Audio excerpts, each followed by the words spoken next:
نبی اسلام نے فرمایا جو مومن صبح شام 7 مرتبہ اس دعا کو پڑھے گا اللہ تعالیٰ اس کے ہر ادھورے کام کو پورا فرما دے گا۔ اور وہ کیا ہے؟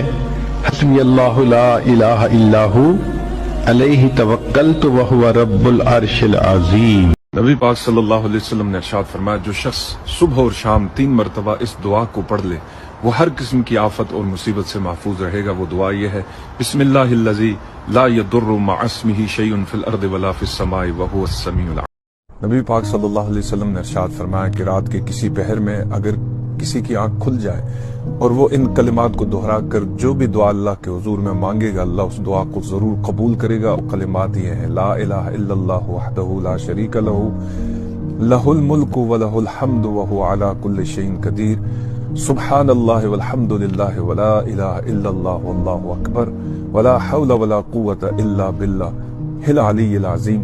یقین جانیے ہر حاجت کے لیے یہ ایک اکثیر دعا ہے۔